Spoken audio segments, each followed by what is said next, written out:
Thank you, Eileen, for that very kind introduction. Thank you all for coming. It's my pleasure to be here at the University of Washington, Tacoma, because this, I know, is an engaged campus. You care about your community, you care about your neighborhoods, and so I think this talk will be a great dialogue. I hope you find this book is right up your alley. And what I hope to do in the time this evening is to first give you a general overview of what the book tries to cover, the perspective it takes, the motivation of why I wrote it, and then to dig more deeply into one of the particular themes of the book related to segregation of our neighborhoods, and to talk about why I believe that segregation of our neighborhoods by class and ethnicity represents not only an inequitable situation, but an inefficient situation. And it's that latter claim which I think is going to be the most controversial and the one I hope gets most play out of this book.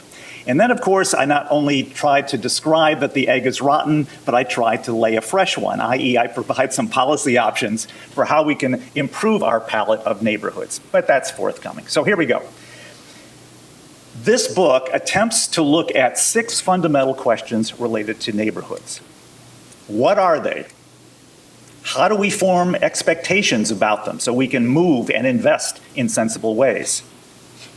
Why do neighborhoods change physically, demographically, economically? How do neighborhoods shape our information, behaviors, and opportunities? Does the market produce neighborhoods that are socially efficient and equitable? And if not, what are the most efficacious policies for intervening in neighborhoods?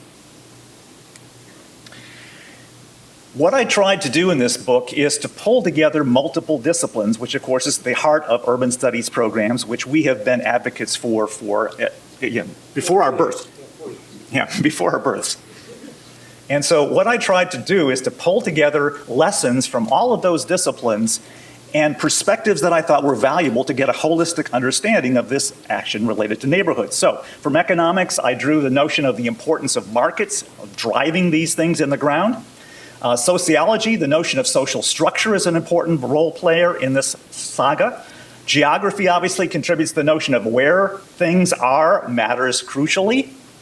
From planning, I take a systems approach where I look at interconnections among holistic institutions and individual behaviors. And from psychology, I very much draw upon the importance of perception and the reality that we perceive being the reality that we act upon. So there are 2 big themes in this book, and they're reflected in the title: making our neighborhoods, making ourselves. First part of that, we make our neighborhoods in the United States and most of the Western market economies by market-guided flows of financial and human resources across space. That is, people moving to choose where they're going to live and money moving to where they're going to invest in property. And these aggregations of mobility decisions by thousands or millions of people and investment decisions involving billions of dollars coming from all across the world, those net out by creating the pattern of neighborhoods that we see. Those are the main drivers. Now, the second theme of the book, though, is once we build our neighborhoods, they start building us. They reflect back and shape our world in a variety of crucial ways that I think we're just beginning to understand. The neighborhoods we live in make us in fundamental ways by shaping our information about the world, our attitudes about the world, our perceptions of safety, our physical and psychological health, our residential satisfaction, our wealth, and our behaviors, especially behaviors as it relates to what education we get, how much we work, how much we engage in criminal activities, and even our fertility behavior. And because our neighborhood affects all of these dimensions of our lives, neighborhoods become a crucial factor shaping our life chances, our opportunities for social and economic advancement. So why did I write this book? Well, I had nothing to do for a year, so I thought just in my spare time, I'd pull it together. No, it's been a long-standing process because I was trained in economics, and so I consider myself a recovering economist. You know, I realize I have a problem. That's the first step in a recovery program. But I have to realize that market-driven forces aren't necessarily leading us to the best place. And when it came to neighborhoods, I began to realize that although the market does guide people and investors to make certain decisions, the flows that we were seeing are not producing a pattern of neighborhoods that we would deem best for our society. The pattern we're seeing are inequitable, and by that I mean that they unduly penalize people who are racial minorities and of lower economic standing in our society. And they're inefficient in the sense that they're wasting resources, human resources and physical resources, in a way that we can not afford. So the question fundamentally that motivated me to write this book is, are neighborhoods engines of inequality and wasted resources? Now, the scholarly contribution to this book is embodied in 8 propositions. I'm not going to go through all of them because that would take most of my time. I'm going to focus on only 3 of them today. I'll try to explain them briefly and then illustrate them in some ways that I hope you will find winning. So the 3 propositions of the 8 in the book are, first of all, threshold effects. I'm going to argue that many core neighborhood-related processes do not proceed in a linear fashion. Slowly, plunk, ka-plunk, ka-plunk. No, they proceed in a way such that it goes slowly, and then once it hits a critical point, the change becomes very rapid and massive. The second principle is what I call the inequity principle, and that is that lower SES and minority households and property owners typically bear a disproportionate share of the financial and social costs of neighborhood changes, while reaping comparatively little of their benefits. And the third proposition I'm going to focus on tonight is the inefficiency proposition, that decision makers in neighborhoods usually undertake a socially inefficient amount of their activities of various sorts, and I'll illustrate them in just a moment, due to externalities, strategic gaming, and self-fulfilling prophecies. I'm going to focus on externalities in this evening's speech. So tonight, I'm going to focus on the interrelationship between the threshold, the equity, and the inefficiency propositions related to one crucial dimension: neighborhood household composition. I'm going to make the following thesis: that the current spatial concentration of economically disadvantaged and racial and ethnic minority groups is inefficient and inequitable for our society as a whole. That's what I hope to convince you of in the next few moments.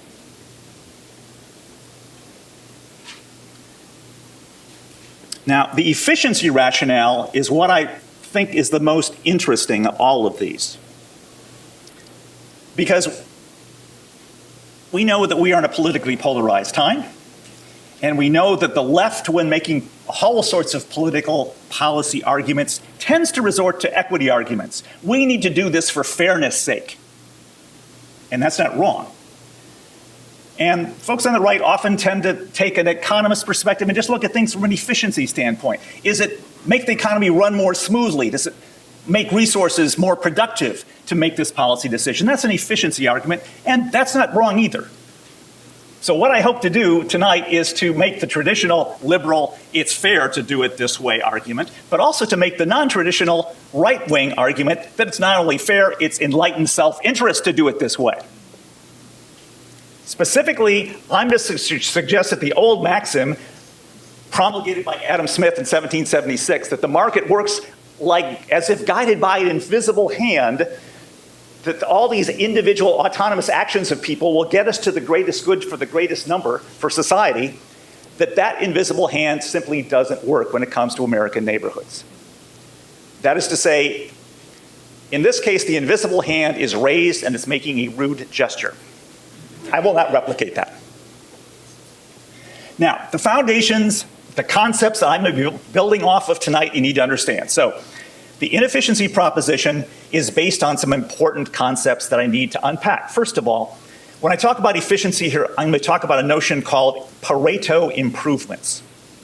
That is to say, if we're in a situation where by doing something differently, I can make at least one person in society better off without harming anyone, that's a Pareto improvement, and I have improved the efficiency of our society.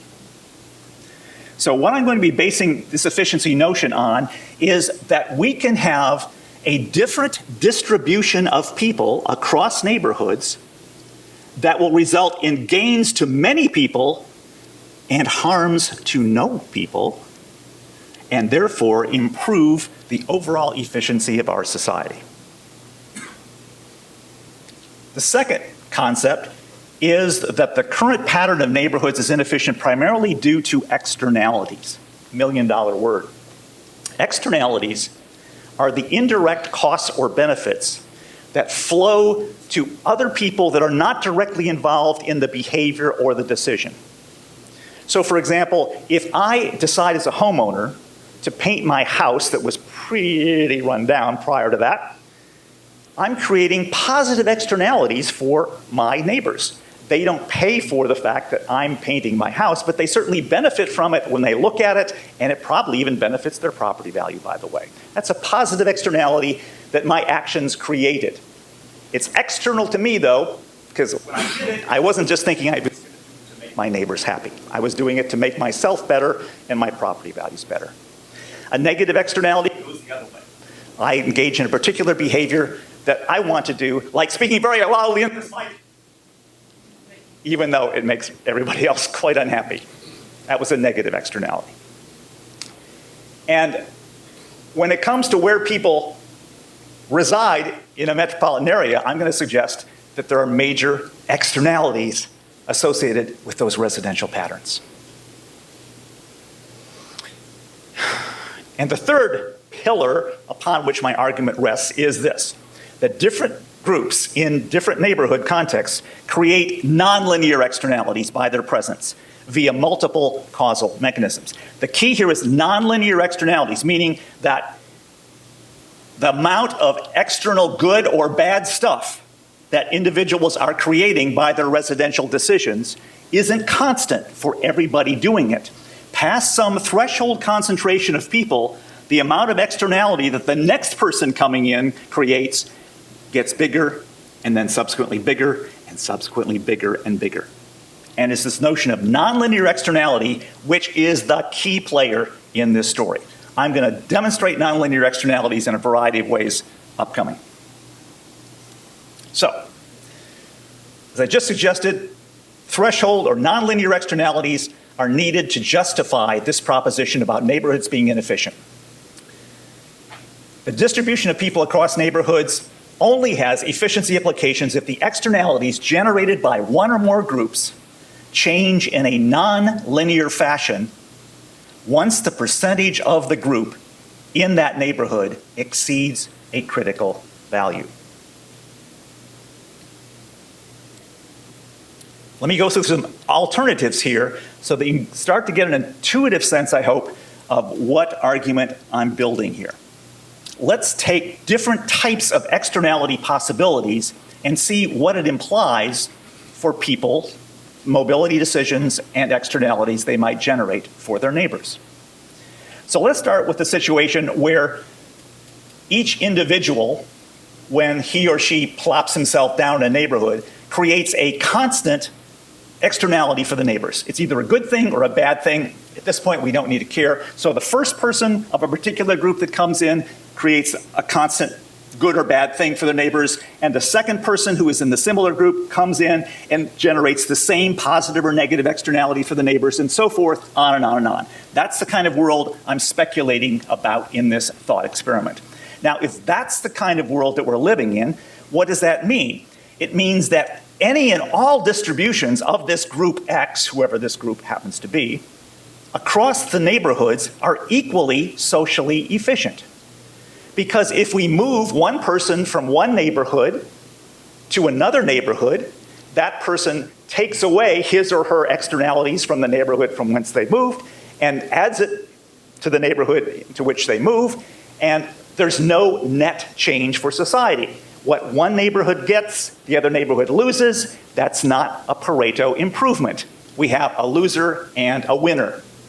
So it doesn't matter how people are distributed if that's the way the externalities work. Any old patterns of segregation or isolation are just as good as the other from an efficiency standpoint. But not true if we're talking about threshold externalities. What if the person of this group X generates a positive externality for all of the neighbors only when the percentage of group X in a neighborhood exceeds some threshold point, 10%, 20%, 50%, doesn't matter, but only after that critical point the threshold kicks in.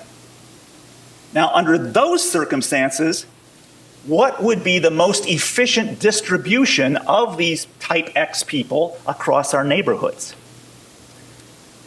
We want to get them such that as many as possible of them lived in neighborhoods that exceeded their threshold. Because below the threshold, they're not giving any positive externalities to their neighborhood. They're being wasted in some sense. But if you get over the threshold concentration, then all of these members of group X who are above the threshold are generating positive externalities for their neighbors, and their neighborhoods are being made better off as a result of that. So, if that's the way the world works, we want to have a special kind of spatial distribution of people. We would want to have concentrations of these kind of X folks above their thresholds so that they could generate the sum total of greatest number of externalities for society as a whole. And just the opposite conclusion would come about if the world works such as we have negative threshold externalities. If each type X person, once they exceed a certain percentage in their neighborhood, started to create negative externalities for their neighbors, what should we do? Well, we should look for distributions across neighborhoods where we minimize the number of situations where X people exceed their thresholds. Because if they can be kept below their thresholds, they won't generate any negative externalities. And again, society, all of our neighborhoods put together, will be as best off as they possibly could be. Well, that seems kind of abstract, and now you're kind of going, what? So let me try to make it a little more concrete with the help of a made-up example. Hang on, folks, don't get too excited. The white hat situation. Now, I am a group called the White Hats. Okay, you can see it. And let's imagine that I am giving off different kinds of externalities, and then you can work with me to see where I should live. And for the purposes of this example, we're going to have two neighborhoods. We have this neighborhood on this side of the aisle, and this neighborhood on this side of the aisle. Okay?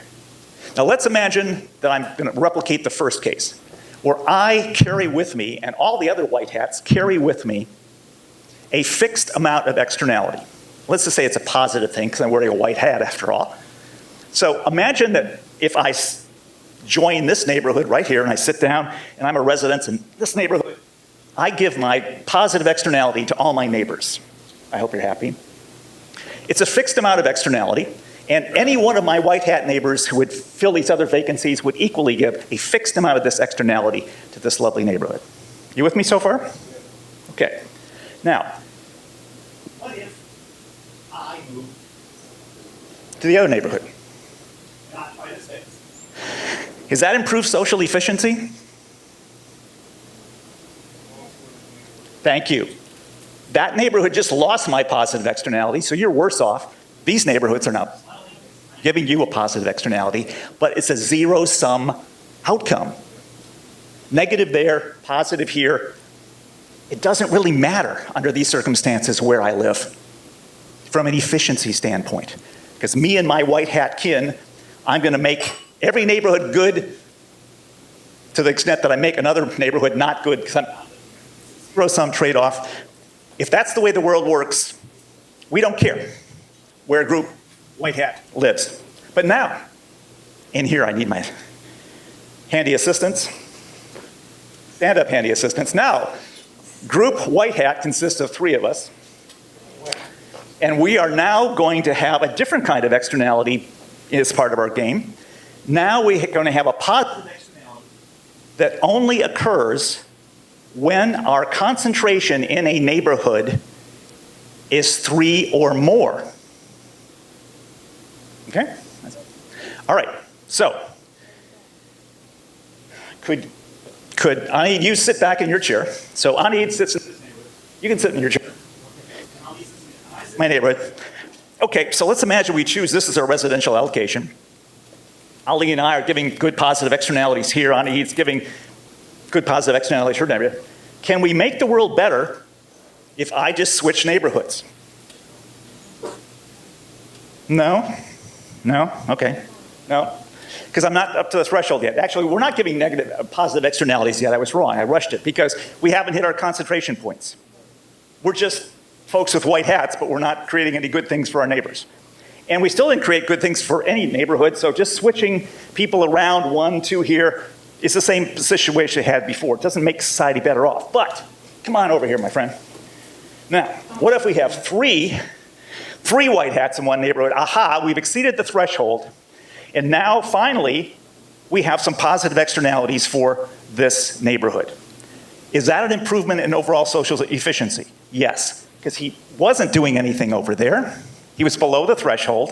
It was only when he exceeded the threshold of 2 that we started to rate positive externalities. So, in that circumstance, we should cluster the white hats at least at a concentration of 3 or more to make society better off. Okay, got it? Thank you, folks. You can return the hats now or later, depending on how much you like them. I'll return. You'll return them, not too flattering. All right.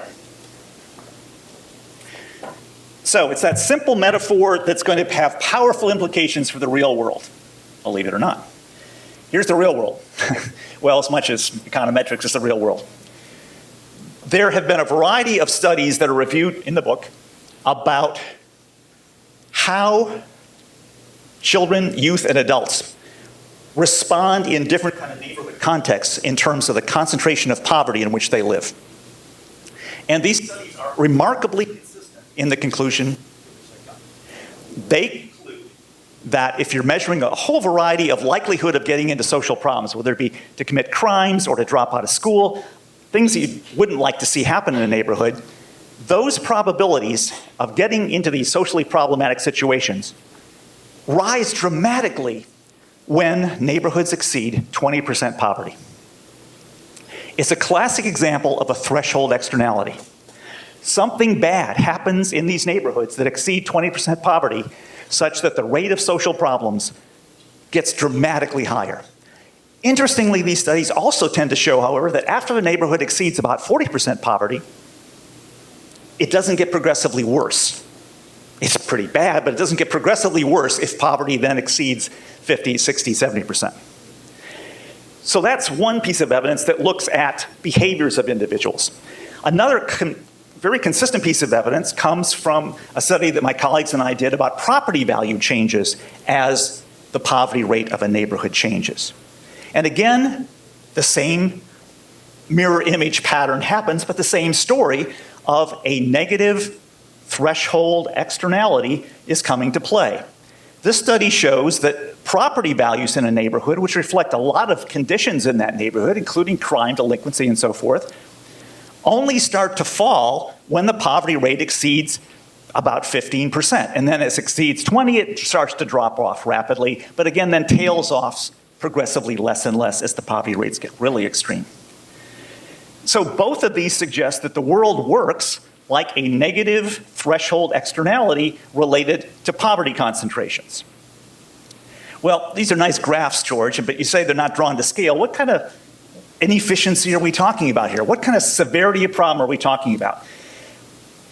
Well, the previous property value estimates, which were done through econometric modeling, allows the following thought experiment to give you a sense of the order of magnitude of the problem that we're talking about here. So let's imagine a thought experiment where we ran the American history a little differently in the previous decade. Let's imagine that if we took our 100 largest metropolitan areas and we redistributed the population in the following way. Let's imagine that all census tracts that exceeded 20% of poverty had their rate reduced to 20%. That's either moving more non-poor people into them or taking poor people out of them. Either way, it doesn't matter. So we're getting rid of the highly concentrated poverty neighborhoods, and secondly, that only the lowest poverty tracts were allocated additional poor people, with each census tract increasing its poverty rate only by a maximum of 5 percentage points. So if it started out with no low-income people, it would go from 0 to 5% low-income people. If it started at 6, it would go up to 11%, okay? So imagine that moving people around American neighborhoods as if they were chess pieces for a moment. If we were able to do that, what difference would it have made to property values? Well, the aggregate value of the owner-occupied housing stock in these 100 metropolitan areas would rise 13%. The aggregate value of the rental housing stock would rise 4%. What does that mean? Roughly $1 trillion. This isn't chump change. Even if this is approximately in the ballpark, we're talking about big inefficiencies here.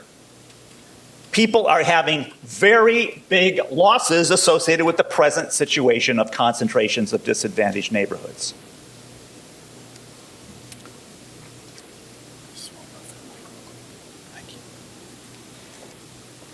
The other evidence that's recently been produced by a team at the Urban Institute gives more indications that more segregated metropolitan areas, segregated by income or by race, also are inefficient because of who wins and who loses. Specifically, they looked at the impact of income segregation, and they found that metropolitan areas that were more income segregated had clear harms to minority residents and no apparent benefits to whites. Now, that's clearly inefficient situation. Some folks are being harmed without other people benefiting. That's reverse Pareto. That's Pareto degeneration.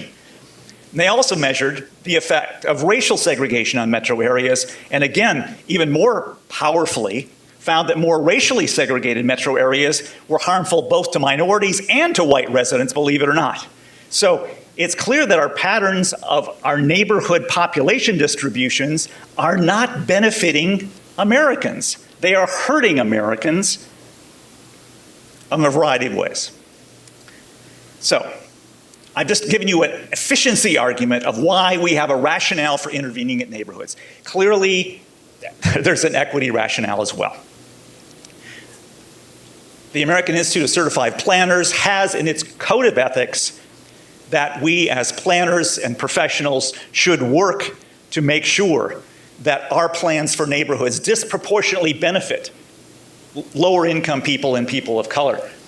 And yet, our neighborhoods are just the opposite in terms of the way they stand out. Our neighborhoods are designed right now so that the lower income and minority folks experience the worst residential environments, and it's measured any way you want to measure it. They're the worst. Not all of them, of course, but on average, significantly worse than what white and upper income people experience. Lower income and minority people also experience more involuntary residential mobility. They have to move more often, and that's psychologically and economically, socially painful. We know that there's also suffering in terms of wealth accumulation, that the value of homes appreciates less in lower income neighborhoods and predominantly minority occupied neighborhoods. And so one of the primary reasons for the huge interracial wealth gap has to do with the way we're structuring our neighborhood spaces. And so we're building our neighborhoods, in fact, to create and to perpetuate unequal opportunities. Because neighborhood context powerfully affects children and how they develop, but our neighborhood contexts are profoundly unequal, neighborhood becomes a way of perpetuating unequal opportunities for social advancement. So yeah, I am going to answer my previous question in the affirmative. Neighborhoods are engines of inequality and wasted human and financial resources, big time wastes. What we're aiming for is what Langston Hughes said, let America be America again, the land of real opportunity. How do we do that then? Well, we should intervene much more aggressively than we've been doing in the past. On the grounds of Pareto improvement or efficiency and on the grounds of distributional equity, we should have a comprehensive palette of public interventions into neighborhood markets in ways that reduce concentrations of households delineated by income or ethnicity. Notice I'm talking about concentrations of advantage and wealth equally as concentrations of disadvantage and poverty here. What I'm proposing and what I lay out in great detail in the book so much detail that I didn't quite realize that I had scooped Elizabeth Warren, because after you read the end of my book, you'll go, oh, he's got a plan for that. And so I can only kind of highlight what some of the top of the mountain pieces of this plan are, but what I'm trying to lay forth is a neighborhood supportive housing policy. Now, housing policy in America has often been non-spatial. You worry about the structure and what it costs. But you don't think about the neighborhood context that much and whether the person in that particular building is providing externalities for the neighbors. So I'm thinking that we really have to think spatially and neighborhood-wise when we're thinking about reforming housing policy. So that's what I mean by neighborhood supportive. And I'm going to divide up my policy prescriptions in 3 broad categories, what I call overarching. Secondly, those related to site-based assisted housing, a place that is permanently affordable. And third, policies related to tenant-based assisted housing, essentially voucher program. All of these recommendations, though, share a common set of qualities. They emphasize gradual change. There's no quick fixes here. It emphasized option expanding, and it emphasized voluntarism. It doesn't force people to move in certain places. And I think that's important for all 3 of those things to be underpinned. Our clear goal is to expand the number of high-quality, diverse neighborhoods over time in our metropolitan areas. So let's get into some highlights of what I'm suggesting. First of all, private market diversification incentives. Now, the private housing market, as we've seen left to its own, doesn't provide very good diversity. However, we can play with it. The market does create circumstances where diversity could be created, specifically in the area that's conventionally called gentrification.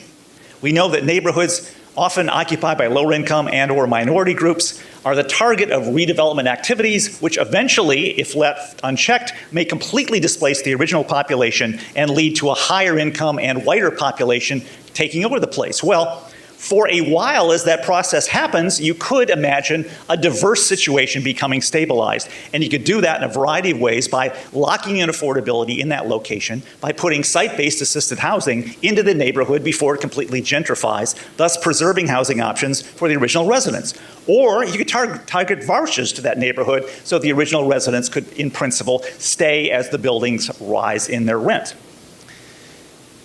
Also, diversification incentives in the market, though, might need to be a little more regulatory. And here I bring up inclusionary housing. Inclusionary housing is a local regulation that basically says for any new construction over a certain scale, the builder must set aside a certain fraction of dwellings to be rented or sold at below market price, affordable to some price point in the income distribution, often less than 50% of the median or 80% of the median, depending on the regulation. Now, the city could also provide some sweeteners to this set aside by saying maybe over a certain amount of time you get an abatement on your property taxes, such as what Portland just did when it passed its inclusionary law in 2016. Or you can offer density bonuses to allow them to build more units on that site than would otherwise be the case. But that's another way that you can get a market-based development to have more diversity than would otherwise be produced by the market. The second overarching reform is a regional housing institution. Not based in the municipality, but would cover the entire effective housing market, which is really a metropolitan area. And this regional housing association, if we could find one and create one, would essentially take over a lot of the roles for implementing the particular schemes that I'm going to be suggesting in the next couple of minutes. It might supersede local housing authorities or be a super regional housing authority, but I think it's going to be important for region-wide coordination for the various pieces, because you'll see the pieces and you can quickly see that if individual municipalities do the piece, they're going to get gamed out of it by other municipalities who are just going to undercut them. So there needs to be regional coordination of these strategies. Third overarching, fair housing law. We need to revise how our fair housing law is written and enforced. In terms of how it's written, we need to add source of income as a protected class. That is to say, if someone approaches a landlord with a housing voucher, it should be illegal for that landlord to say, I turn you away just because you're using a voucher. That's now the case in some states and a few cities. It should be national law. And secondly, whatever the fair housing law is in terms of its protected classes, it's not well enforced because most discrimination is very subtle, and the person who's victimized doesn't even know that he or she has been victimized. So we need to put some real teeth back into the Department of Justice to do testing, paired testing, as a deterrent to potential bad doers, knowing that they're likely to get caught and sued heavily if they break fair housing law. Fourth, and very controversially, I'd like to propose impaction standards. Impaction standards means limiting the percentage of assisted housing and or rental housing vouchers to be used in neighborhoods that are less than 20% poor, or some other target percentage, because you don't want your scarce assisted housing resources to be used to reinforce concentrations of poverty. You want to be using it to pry open neighborhoods of opportunities that low-income people can't otherwise afford to live in. So I would literally limit where affordable housing could be built and where people with vouchers could choose to use that voucher so that they couldn't be built or use those vouchers in already high poverty neighborhoods. However, I would also talk about thinking about places where affordable housing doesn't exist and focusing some economic resources on rehabilitating low quality properties in those areas, which I think would generate much less neighborhood opposition than new construction for assisted housing. All right, let's talk about some of the site-based housing reforms, where the assisted housing is really a place, a building, a complex. First of all, our low-income housing tax credit program is the biggest program for producing affordable housing today. It's badly misguided spatially because it has something called a qualified census tract bonus. This means that the bid or the proposal by a developer to get tax credits gets a bonus if it's in a high poverty neighborhood, over the 25% poverty. And I think that's a perverse incentive to build affordable housing in places that just reinforces the concentration of poverty. This should be flipped on its head, so those qualified census tracts are places of low poverty. That's where we should be building more assisted housing. Diversification and preservation incentives for assisted housing. We have many privately owned projects that were built decades ago whose lifespan as assisted housing is expiring. And many of them in hotter neighborhood markets are thinking about opting out of having affordable housing and rehabbing their building so it can be rented or sold to higher income people. In those kind of circumstances where the neighborhood's improving or maybe even gentrifying, that's where we want to target our incentives to make sure that those developers don't completely opt out of the program, but can be financially convinced to provide mixed income housing in their developments, so that it doesn't go completely from all assisted housing to all market rate housing. Give them financial incentives equivalent to inclusionary housing to keep their developments in the diversification kind of category. Preserving and developing assisted housing in revitalizing in low poverty neighborhoods. Again, we're talking about spatially targeting neighborhoods where you want to lock in affordability in the revitalizing neighborhoods, and neighborhoods that are currently low poverty and are likely to stay low poverty. We're not talking about massive housing complexes being built in high poverty neighborhoods, or low poverty neighborhoods. We're talking about modest, small scale, scattered site buildings that will be virtually invisible to the neighborhoods, but nevertheless open up housing opportunities for lower income people in high opportunity neighborhoods and school districts.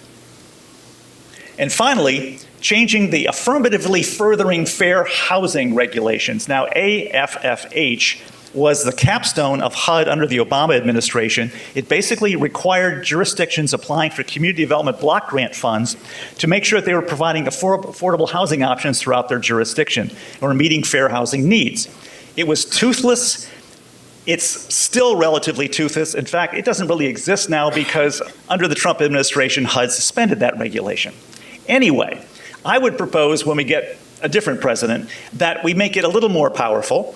And I would suggest that one interesting way to make AFFH have more power is to think about how we can motivate individual homeowners in low poverty local political jurisdictions to actually demand that their local jurisdiction create more affordable housing. Now you're going, what?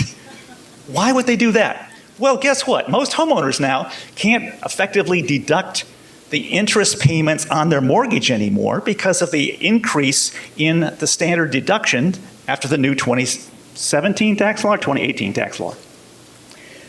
So what if we change the IRS ruling to say that if you meet certain diversification or affordable housing standards in your jurisdiction, all of your homeowners get to have a tax deduction for your interest deduction over and above your standard deduction, just like the old days. Man, you'd have homeowners clamoring at their local city council going, give me some more affordable housing in my jurisdiction. Just a thought. What can we do to change our voucher system? Oh, lots of stuff. Vouchers don't work very well to deconcentrate poverty today. Why not? Well, right now, the compensation that a tenant gets under the voucher program is determined by a metropolitan-wide estimate of what a fair market rent is. But the perverse incentives which that creates is that they can actually spend less out of their pocket if they get a very cheap apartment in a poor neighborhood, and they'll have to pay more out of their pocket to get a really nice apartment in a nicer neighborhood. Well, duh, what do you think they do? But if you have small market area rents, what you do is you take zip codes essentially as the area, you survey the rents available in that zip code, and then you choose the 40th percentile point in that zip code as the basis for making your payment to a voucher holder who wants to move into that zip code. And that way you can get more voucher holders being economically incentivized to move into the more expensive, i.e. higher opportunity parts of a metropolitan area. This has been tried by HUD. It was successful in 5 different metropolitan areas as a test site, and guess what the Trump administration HUD did to it? Suspended. Get it back, get it going. Secondly, require pre-move and post-move mobility counseling. Help low-income people find housing in neighborhoods with which they're unfamiliar. Provide a real estate brokerage service like all the rest of us use. And then after they move, think about all the things that they need to keep them satisfied with their new location. That could include ancillary family supports after the move. A lot of low-income people have very challenging spatial logistics to negotiate every day, from childcare to work to some other location, and many of them don't have a car. They have to rely on public transportation. Good luck making that triangle work. How cheap would it be to literally buy them a used car to make their move to opportunity a successful, sustainable thing for them? Not big bucks involved. Reducing barriers to leasing up. I've already talked about making it illegal to refuse, but you could also extend the period over which people have to shop before they have to turn their voucher back in. You can provide down payment assistance in terms of how do you come up with that first month's rent or the security deposit. Again, these are cheap kinds of options, but they're serious barriers for many low-income people trying to make moves to opportunity. Finally, change the rules for HUD. The PHAs today have a variety of criteria on which their performance is based. I believe there's 15 of them. Only one has to do with their success in placing voucher holders in high opportunity neighborhoods. I think there has to be a lot better incentive structure to get PHAs to really push and help people to use those vouchers in places where they can actually get to opportunity, not simply reinforce concentrations of poverty. So, the core goals of all of these things, I would remind you, is that over the long term, they would gradually expand opportunities for lower income and minority households to live in low poverty, higher quality communities. They're voluntary in nature, although there's going to be new incentives and supports, as well as some new constraints created. I realize that there are some limitations that I'm putting into this program, but I'm hopefully overcoming those new limitations with a variety of extra supports of many kinds. So, at this point, let me quickly summarize and then turn the floor over to our handy-dandy moderator who will field questions. So the theme of the book was, first of all, that we make our neighborhoods. In this society, we make them by market-guided flows, price signals that tell us where we should invest, where we should move. And when you aggregate all those individual decisions, you get the pattern of neighborhoods that we see.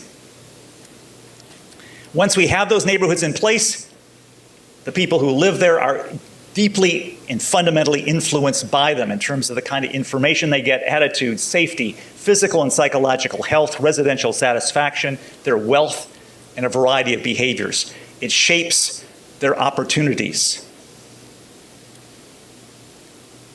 Neighborhoods affect us in crucial ways, yet the current market-driven system of making our neighborhoods is broken.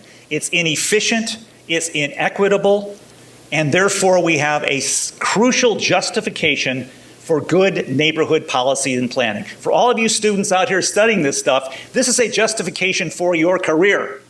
This is why you're important. This is why you're studying all this stuff, because you're the ones that are going to make a difference. Rah for you. The current neighborhood segregation by income and ethnicity is incredibly costly for American society as a whole. Neighborhoods are an engine of inequality and a waste of human and physical resources. We need neighborhood policy to restore the American dream of equal opportunity. This kind of neighborhood supportive policy palette would be transforming equal opportunity from a hollow promise, as it is today, into a hallowed premise. Thanks very much for your attention tonight.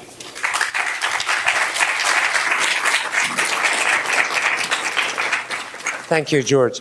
The first time I ever heard him give a talk is multiple decades ago, and he remains for me a star in the way he takes very complicated topics and brings them to this educational arena in terms of conversation about it. Thank you so much for this wonderful talk, and the book, by the way, is available outside for those of you who want to acquire it. You would sign them, right? Yes, in fact, my signing the book will probably cut their value in half. No, come on. In any case, this is a very complicated topic, but translated to a series of policy actions. If you have questions, I'm going to bring the microphone to you because we're taping the session, so our audience who are going to watch the video can hear it. I am looking to see who has questions.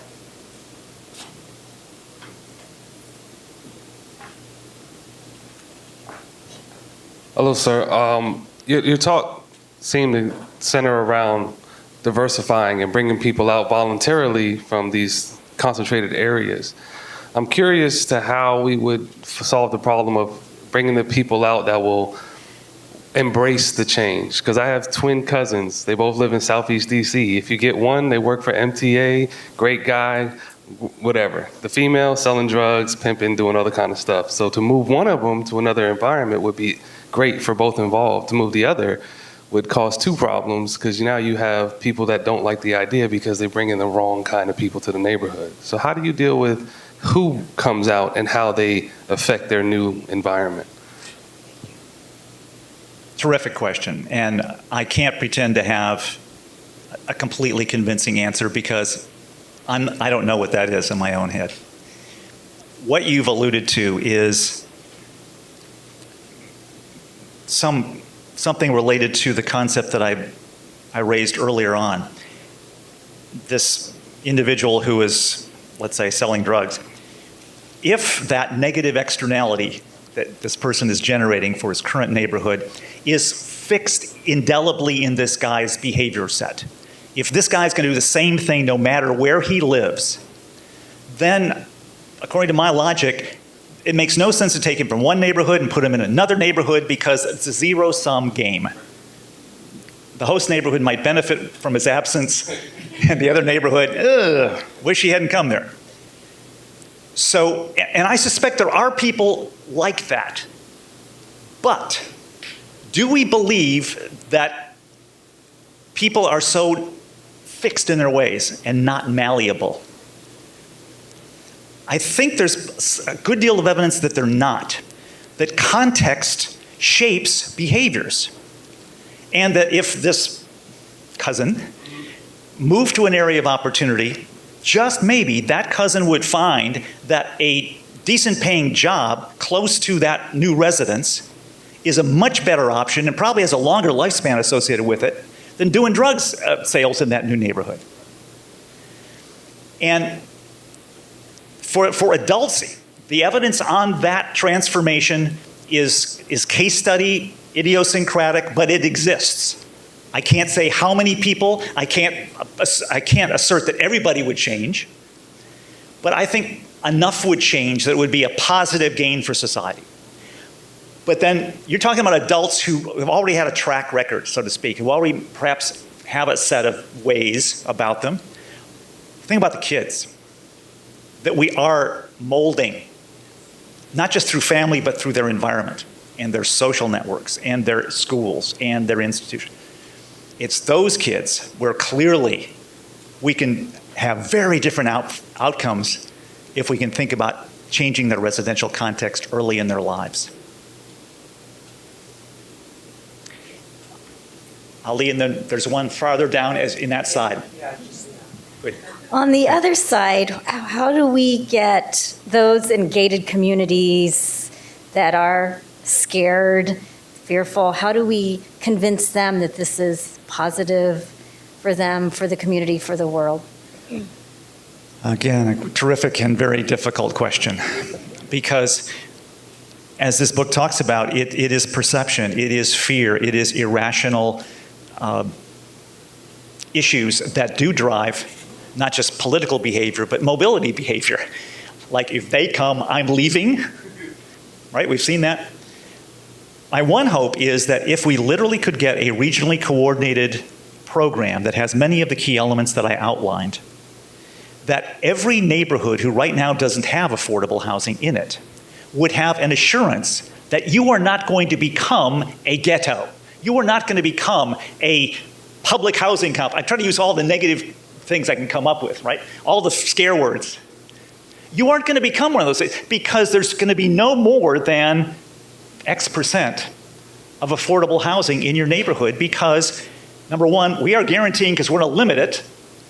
And number two, every neighborhood around is also going to have to take their fair share. So you're not going to have a place to run, to put it crudely. So that combination of there, it's not going to be like that because of the rules we have in place. And, oh, by the way, there's no other better place you can think of going.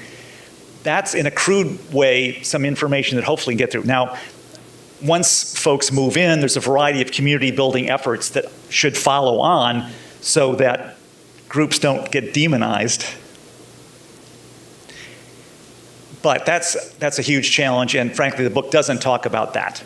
But a really great book that tries to talk about that is called Integrating the Inner City by Mark Joseph and Rob Chaskin. It came out in 2015, I believe. And that had to do with the mixed income developments in Chicago that took the place of Chicago Housing Authority complexes. There was a hand right here. Yes. This is sort of, I suppose, a question in a similar area, but I'm imagining most of the neighborhoods that you mentioned that we're trying to pry open that have better access to transit and schools are made for and by white people. And with the idea of creating more opportunities for more diverse neighbors to move into those, run the risk of like creating too much like homogeneity, like washing out, like whitewashing a lot of cultures, I suppose. I'm thinking about like the Black cultural zone in East Oakland, or like work that's being done here at Tacoma around creating like really intentional cultural centers. And obviously it's like qualitative, the efficiency of that kind of cultural strength, but does that play a role in, I guess, what are planners owe to those communities in protecting that? Terrific. Absolutely. You strike something which is very important, and that is that even communities that statistically are concentrated poverty and may look like they're run down and they may have nasty looking crime statistics are not necessarily places that the residents want to leave because of a variety of institutional connections, family and kin connections, and so forth. Now, that's a real issue. And so I remind you that what I'm trying to do with this policy palette is voluntary incentives. No one's saying, you gotta leave and go. We've done that before with urban renewal and a few other programs. Not suggesting that. But secondly, Stephanie DeLuca has done some amazing work with low-income folks who have participated in voucher programs. And she started with folks who really expressed preferences for staying where they were for a variety of reasons that you talked about. But preferences are malleable based on information and options. And if many people who see the options in more effective neighborhoods actually were amazed that, geez, the quality of life is so much better here. And if I need to go back to my church on Sundays, I can do that. Or if I need to have contact with my relatives, I can still do that, but get a very different kind of residential environment because the world literally opened up to them in a way that they did not know it existed. So I wouldn't take preferences as immutable. They're greatly shaped by a variety of social structures and individual experiences, and all of us, I'm playing psychologist now, all of us have a status quo bias. We all tend to opt for what we know, the current situation. It takes a lot for us to change something dramatically. But yet, we may find out if we try it and have lots of support doing it, that it makes a world of difference for us. And that's what I hope many people would realize if the world were restructured according to the Thanks. I've got the geography in me is wondering what scale we are talking about. Because we've used the word neighborhood, community, and census tract. And a lot of census tracts contain what I would consider a lot of neighborhoods. And so what's important is not the definition, but rather what are the key processes that drive your motivation for this? You mentioned schools that children are in. What is the, not scale in some abstract sense, but what matters? And I think about a gated community. Most gated communities may be very large physically because they're a large lot, but we're not talking about a massive amount of housing, but within that same district of the city. You're not going to move people into, 17-bedroom houses in a gated community, but, just outside there. So what is the scale that we're really talking about? Great question again. You guys are going to set the record for terrific questions if you keep this up. No pressure on the next questioner, by the way. The scale of diversity is a crucial operational question for all these policy things. And my recommendation, that's you can tell I'm wincing because it's not terribly firm, it would be at about the census tract scale. Reason being, there's been plenty of studies that have looked at kind of social interactions that happen at very small residential scales, i.e. neighbors within a multifamily building. When you have mixed income development, all the studies that I've ever read have come to the same conclusion that there's very little social interaction between different economic class groups, even if they're literally living next to each other. The social distance trumps the, social distance overcomes the physical proximity. So, my goal is not to have everybody arm in arm, best buddies, kumbaya, but rather to open up broader scale access to things like access to jobs, good schools, safe environments, recreational opportunities, clean air, which you can get, I think, if you strategize all these things at about the census tract scale. But some of these things, like incentives for local communities, that would be at the jurisdictional scale, because that's the way affirmatively furthering fair housing works. It would be at the municipal scale. But I think most of the diversity I would hope for at the tract-ish, not more micro. Hi. Hello.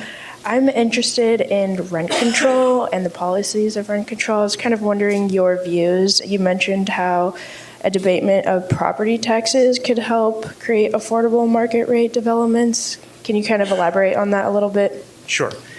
I am not a fan of rent control in general, especially when it comes to diversifying neighborhoods. I don't see it working terribly well unless it's very spatially targeted, i.e. in a gentrifying neighborhood, a rent control there which could maintain affordability, but it has to be very tricky because it would have to be rent control maybe on the existing buildings that aren't planning to be revitalized, but not the new construction that might be infilled around the older buildings, because you want to have some diversity according to my goals. And so you don't want to shut off any pressures for higher income people to come in, which blanket rent control might do. So rent control is really inappropriate for diversifying neighborhoods. The property tax abatement I suggested would be could be used in a variety of ways. If you're as a low-income homeowner, for example, in a gentrifying neighborhood and your property taxes are going up, you could either have a freeze on those property taxes so that you aren't priced out of your home because your property values are going up and your tax assessments are going up, or you could defer the payment of those property taxes until the person decides to sell the home, in which case then the taxes get paid. So they can be used in a variety of ways to keep the displacement down. Property tax abatements could also be used to encourage developers to, or as the if you will, the carrot on the opposite side of a stick of inclusionary housing, that after they set aside a certain number of buildings in their development at below market rent, they get compensated by having lower tax rates on their market rate unit for a given period of time.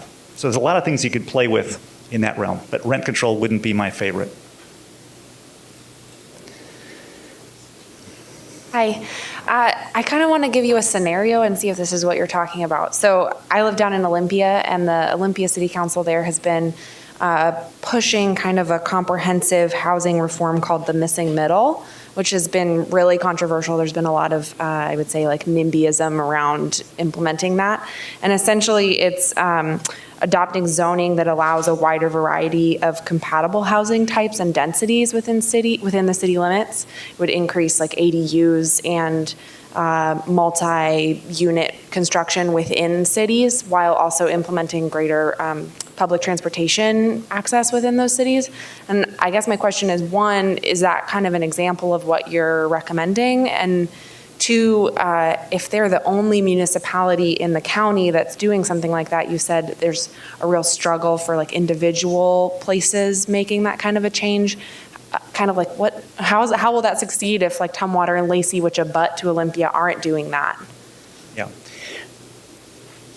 The missing middle discussion mainly on affordable housing, not the. And so the first response would be, I'm not opposed to that, but it's not really what I'm looking for here, because affordable housing could simply be, I keep changing off, whatever. I'm still trying to be heard. The missing middle is trying to soak up some of the demand that would otherwise price out the modest income, naturally occurring rental stock that modest lower income people depend upon. And so, I mean, that's a right-headed, logical thing to do. But most of these policies aren't designed to be neighborhood friendly per se, in the sense of trying to increase neighborhood diversity. Where the missing middle housing gets built is where I would ask the key questions. If it's in places which would add to the income diversity, bravo. But if it's simply going to reinforce middle income neighborhoods with simply higher, denser housing, that's fine from an overall macro affordability perspective, but it's not going to help me get more diverse neighborhoods out of it. So I'm not saying it's inappropriate, but it's a little off the focus I'm talking about. Question is, I think you mentioned about the minimum threshold. Yes. For external positivity to happen. But is there also the upper threshold where maybe that positivity maybe becomes negative after a certain level? So that's one question. The next question is that you also mentioned about type X. Let's say there are type X, Y, and Z, or maybe there are many types that you need to study, and maybe the composition of that with a certain threshold will create the ideal neighborhood. Any comments on that? Yes. Whether there's an upper threshold, great question. I think there's a little evidence, I tried to present it here, that after a neighborhood gets over 40% poverty, additional concentrations of poverty, up to 50, 60%, don't seem to make it much worse. So it seems to be a fading out threshold effect at about 40. For other kinds of things where something that was good becomes bad, in the area of the ethnic mix of neighborhoods, which I de-emphasized tonight, but I don't in the book, there clearly is an express preference on the part of both Latinx and African American households that a roughly 50-50 ethnic mix in a neighborhood would be their ideal. So from that perspective, if they're currently in a neighborhood which is, let's say, 90% African American and 10% Anglo, more Anglos coming into the neighborhood would be positive externalities because it's getting you closer to that ideal mix. But then once it got past 50-50, then additional whites coming in, the 60%, the 70%, then those become negative externalities because there are too many from, so that's the only example I can think of where one group in certain percentages can have positive externalities if marginal ones come in, but then after they exceed a certain point, it can flip the other way. Now, the last question about a world where there's multiple kinds of folks that could be group X. I mean, that's the real world. There's multiple income groups, there's multiple ethnic groups, and I don't pretend to know the correct mixture on all those dimensions. There probably isn't a magical mixture. It all is so context dependent that I couldn't make a possible prescription. But I am quite certain that the pattern we have today is so extreme in certain dimensions of that concentration that it's suboptimal. It's unfair and it's inefficient. And so just moving away from that, I think is important. Not to socially engineer a specific target of quota, you know, this many X, this many Y, this many Z, this many Q. No, I'm not pretending that that should be our target. I hope that's the best I can do to answer that complicated question. Thank you. I'm struggling with the idea that any group of people would have inherent externalities. And so I'm wondering, why try and move people from group X into another place instead of trying to change the externalities associated with characteristic X? And you are right, that all I talked about was, in my little homily, using the white hats, as people who had something inherent about them that was creating this externality, right?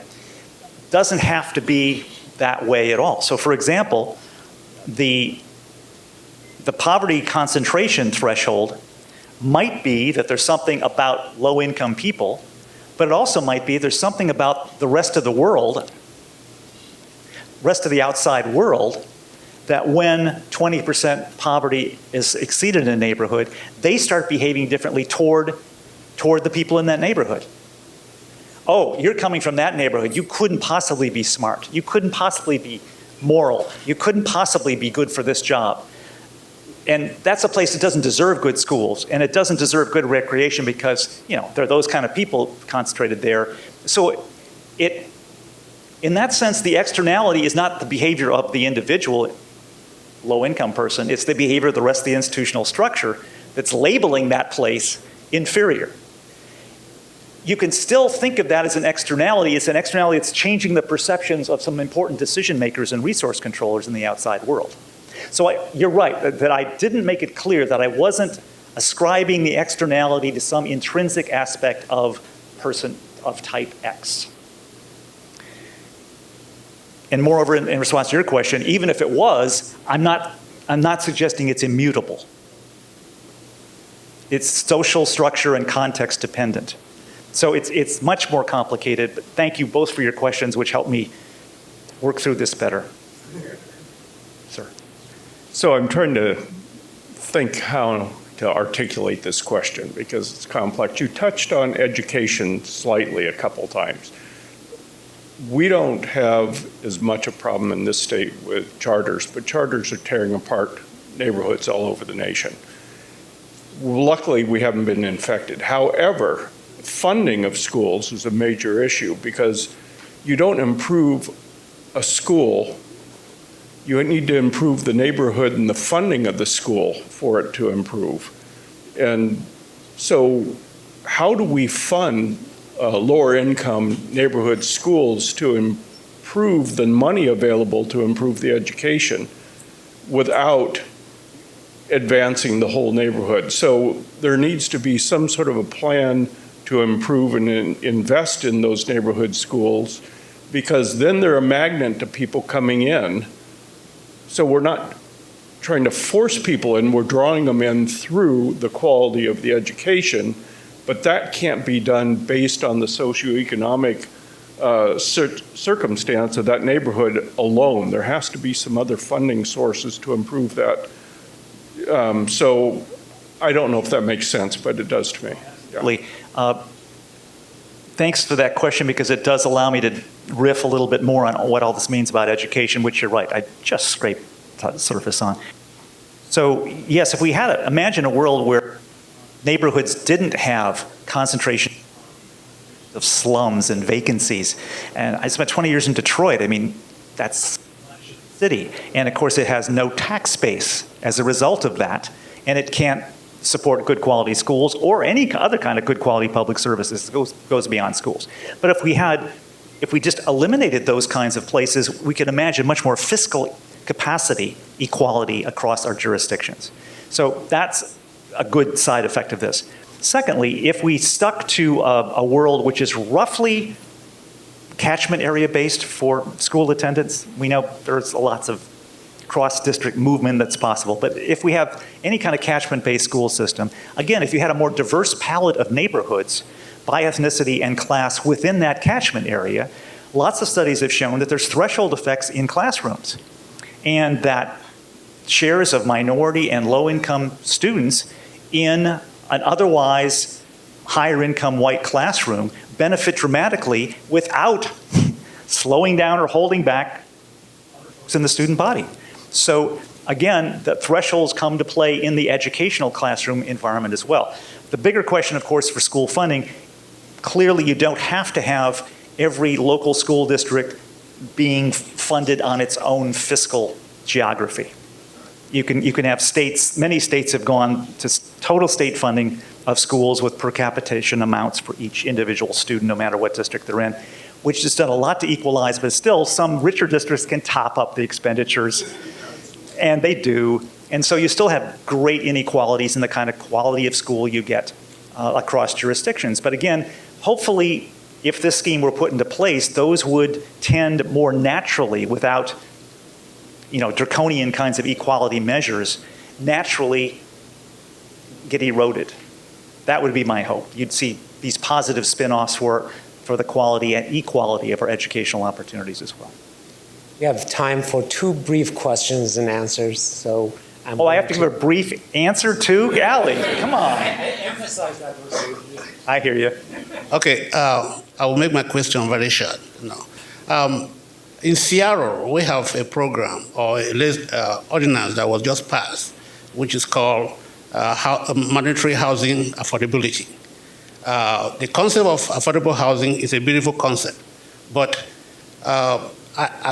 what I experienced working with the community, I'm a city planner, so I work with these people every day.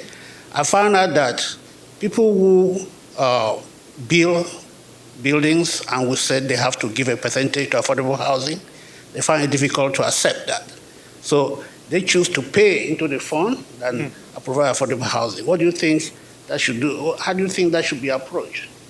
Yes, several inclusionary zoning laws across the country allow the developer to pay a fee in lieu of providing the affordable housing on site, which goes into some fund, which then a nonprofit organization or public housing authority or city uses to build affordable housing. Yes, I'm familiar with that strategy.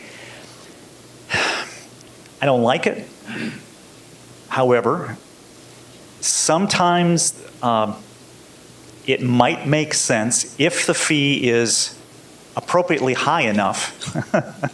So you can't get off too cheaply, so to speak. And this is important, and the money that is flowing into the fund for affordable housing gets turned around, and the affordable housing gets built pretty much in the same area that the new development got built in.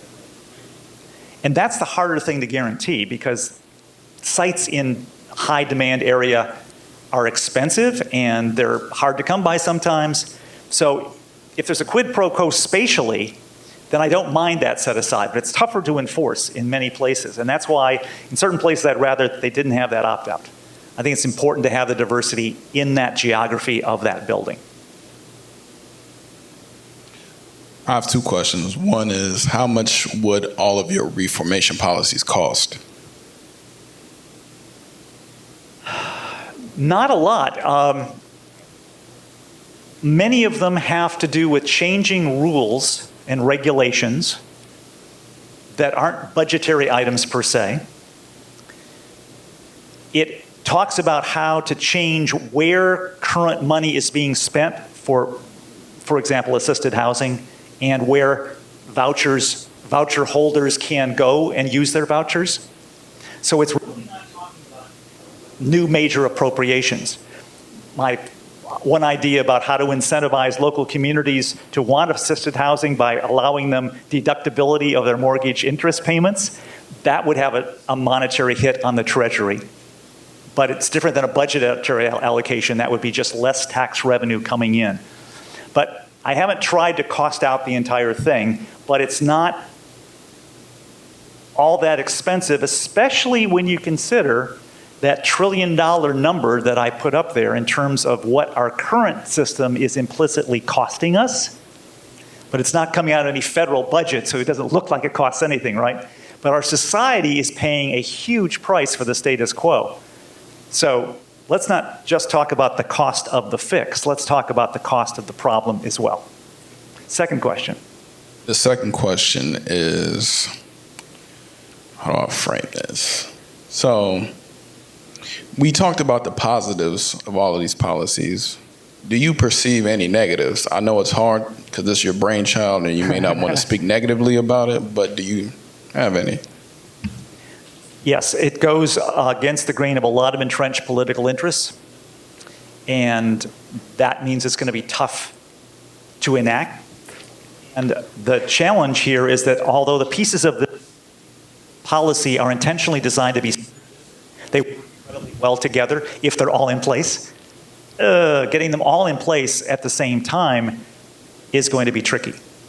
And to the extent that some of these don't end up happening, it will weaken the effectiveness of others. And I think the biggest challenge is what the political structure is that can make this happen. We have a problem of governance in this structure in this country, and part of it is geographic. We need metropolitan level governance to make many of these things happen. And there aren't that many metro areas in the United States where that's feasible. Fortunately, now I live in Portland, and Multnomah County is pretty much the right size box to get a lot of this done. But many more fragmented metropolitan areas, like Tacoma, would require tremendous interjurisdictional coordination to get a lot of this figured out. And that, I think, is the biggest political challenge to making this happen. Shall we call it quits? No, just you continue. No, I'm done with that one. All right. Oh yeah, thank you so much. Thank you. Thank you all for your great questions. Thank you all for being here. An amazing and engaged conversation. Thank you for being with us. And we look forward to having you at the next event that we have toward the latter part of this month on livable communities. And I'm hoping that you will be able to join us. Once again, let's thank Professor George Galster for spending his valuable time with us. Thank you. Thank you all for being here.